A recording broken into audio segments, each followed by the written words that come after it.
大家好，我今次同大家分享，我喺一間好近地鐵站嘅新開酒樓嗰度飲早茶。呢間酒樓喺呢度開咗大約係3個禮拜左右。我係喺網上邊揾到資料，知道呢度有間新開酒樓，仲係有早茶，所以我今次就嚟試下。佢哋嘅早市、午市、下午茶嘅大中小點喺嗰3個時段一律18蚊。我今次喺度一盅2件試咗2款點心，質素同份量好似都幾唔錯。呢間酒樓嘅位置係好近地鐵站。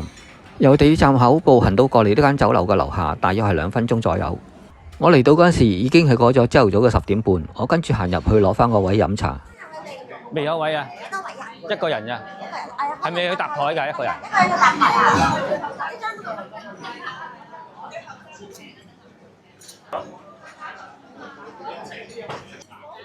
呢度茶錢幾錢位㗎8蚊啫嘛。8蚊啊？飲到幾點啊？11點半。需唔需要11點半之前埋單？最好啦，咁咪平啲咯。如果唔係就午市價錢啫嘛。但午市我哋點心係一樣價錢18蚊㗎，大中小點。咁如果午市價錢嘅茶錢係幾多？茶錢12蚊。12蚊。我跟住周圍行下，睇下呢度嘅飲茶環境係點樣。呢度嘅通道都幾闊落，咁一路行過去，見到地方都算係幾大。當時好多台都坐咗唔少嘅顧客，不過仲見到少量嘅台仲冇人坐，好多地方都擺咗嘅長方形台嘅座位。座位嘅擺放睇落去就唔算好逼傑。有一邊嘅外牆全部都安裝咗喺透明玻璃窗，喺室外嘅光線加埋室內嘅燈飾，光線嗰方面都算係光猛。我一路行過去，呢邊仲有一行，應該係夜晚做火鍋嗰陣時，嗰啲顧客可以喺度自選配料嘅自助區。呢度嘅樓底就唔係好高，不過係冇種壓迫嘅感覺。睇落去啲室內裝修就好簡單，我覺得真係好似嗰啲熟食中心嗰啲設計風格。我又問過酒樓嘅開張日期係11月24號，開張咗大約過咗係3個禮拜。我今次飲早茶嘅酒樓就喺呢座觀塘廣場嘅樓上，酒樓位置就喺呢座觀塘廣場嘅15樓。呢間就係鮮味蒸滾鍋，一個人嚟飲茶係需要同其他顧客坐埋一齊。呢張4個人坐嘅長台都算係幾闊落。我同另一位顧客打對角咁嚟坐，所以係唔會覺得好逼傑。我哋坐低咗之後，開咗一壺嘅鐵觀音。係咪鐵觀音嚟㗎？係鐵觀音，冇錯啱啊！鐵觀音嚟㗎。咁應該攞喺度呢打架茶嘅攞喺度。佢哋仲有用埋呢一個點咗蠟燭嘅茶壺座，幫壺茶加熱同埋保溫。我跟住打開壺蓋望一望，裏邊係屬於一個茶包。用筷子夾起，見到茶包都算係幾大個，同埋係見到裏邊嘅茶葉都算係幾翠綠。佢哋嘅點心紙就咁擺咗喺台面嗰度，我就攞張嚟睇有咩食。佢哋喺早市、午市同埋下午茶全日嘅大中小點一律18蚊。早茶同埋下午茶嘅特點係32，頂點係38。喺午市時段嘅特點就38，頂點42。早市時段係由朝頭早7點至到11點半，下午茶係由晏晝2點至到4點。喺早市同埋下午茶嘅茶錢係收8蚊，午市時段嘅茶錢係12。我係有問過酒樓喺星期6日同埋假期嗰3個時段嘅點心價錢同埋茶錢係跟平時嗰啲一樣，即係星期一到星期日大中小點嗰啲價錢都係一律18蚊。跟住再睇埋呢張單有啲乜嘢，喺午市同埋下午茶佢哋都係用埋呢張單。喺呢張點心單嘅上高，佢哋注明咗係手工點心自家製作。喺張單嘅左邊一共有19款嘅南北味點，其中有10款係屬於大點同埋中點。再睇隔離有4樣嘅即拉腸粉、叉燒腸同埋牛肉腸就屬於大點。再睇下低有11款嘅煎炸味點，有5款係大點，2款係中點，1款係小點。再睇下低有4款都屬於大中小點嘅養顏甜品。再睇隔離有6款嘅熱辣辣蒸飯，價錢一律係18蚊。供應時間係由朝頭早嘅7點至到11點。喺下低嘅大碗生滾粥一共有6種嘅選擇，最平嗰款就係32蚊嘅皮蛋瘦肉粥、客家鹹雞粥、狀元及第粥同埋榨菜滑藕粥，每一碗係38。經典海鮮粥同埋山湯龍躉粥，每一碗係48。我今次早茶一盅2件，要咗2份都屬於大點。喺南北味點嗰度，我要咗一份北菇棉花雞，再喺即拉腸粉嗰度要咗份軟滑牛肉腸。等咗冇幾耐，首先嚟到嘅就係北菇棉花雞。拎到埋嚟嗰陣時，熱度都幾足夠，睇落個賣相好似都幾唔錯。喺份量方面睇落去都算係幾大份。喺初步咁睇落去呢款嘅棉花雞好似有啲驚喜。喺外形同埋賣相望落去真係唔覺得係差。喺面頭有2嚿雞肉，睇嚟個份量都唔細。望落去肉質好似都幾嫩滑，似係一種雞髀肉。呢嚿雞肉嘅份量可以遮晒成隻匙羹面。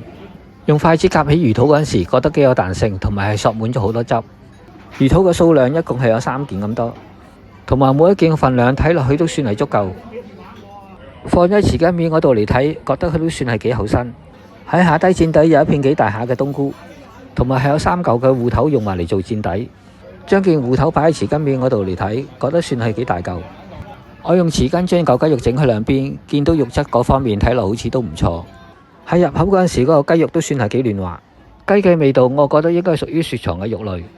嗰幾片魚肚入口嗰陣時，覺得幾軟滑同埋幾大牙。喺咬落嗰陣時，覺得係索滿咗好多汁喺裏邊。嗰片冬菇覺得幾厚身，同埋咬落去都幾腍。芋頭食落去嗰陣時，覺得係幾軟熟同埋幾香甜。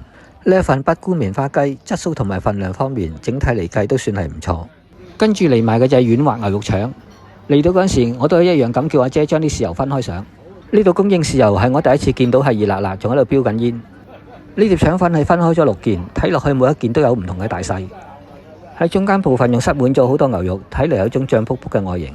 用筷子夾起嗰陣時，覺得腸粉皮好似幾軟滑同埋幾有彈性。放喺匙羹面嗰度嚟睇，見到份量都算係足夠。嗰層外皮睇落好似都幾晶瑩，可以好清楚咁望到裏邊嘅餡料。我用筷子整開呢嚿腸粉嘅外皮睇裏邊，入面嘅配料除咗蔥花同埋有啲唔係好大粒嘅馬蹄。嗰嚿嘅牛肉餡料睇嚟個份量都算係足夠。嗰一層嘅腸粉外皮係冇一夾即刻爛晒嗰啲情況。喺入口嗰陣時，腸粉外皮都覺得幾幼滑，同埋覺得算係幾薄，冇嗰種覺得好韌同埋好鞋嗰啲口感。嗰啲馬蹄咬落嗰陣時，覺得係幾爽甜。不過我覺得牛肉嘅味道就唔係好夠鮮，好似唔係好夠牛肉嘅味道。不過食腸粉嗰陣時，都係要加翻啲豉油嘅味道先最好。呢一份軟滑牛肉腸，用我個人口味嚟計都算係覺得唔錯。喺結賬嗰陣時，全日嗰3個時段嘅大中小點一律都係18蚊。我要咗2款點心係屬於大點，每一款係18。喺11點半前結賬嘅早茶錢係8蚊，計埋加1總數係48。跟住睇埋佢哋午市時段仲有啲乜嘢。喺張單嘅左邊嘅精選推介，有白切文昌雞同埋山湯龍躉2味。再睇落去就鮑魚粒福建炒飯，有荷葉龍濟蒸龍躉飯。喺下低仲有芝士海蝦焗烏冬，最後係龍蝦伊麵。喺隔離有10款嘅特色粉麵飯。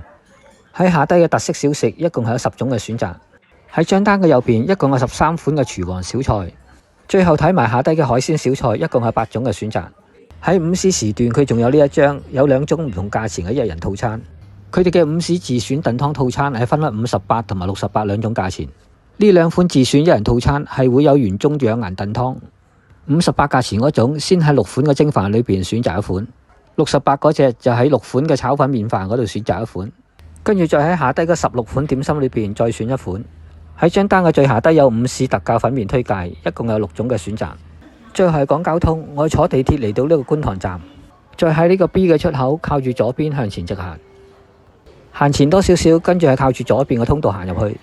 酒樓位置就喺前邊嗰座觀塘廣場嘅樓上，跟住行樓梯落返去開源道，落到地面之後，跟住沿住呢條行人路向前直行，行前多少少就可以到達呢座大廈入口，再由呢個門口行入去升降機大堂，搭 lift 上去15樓。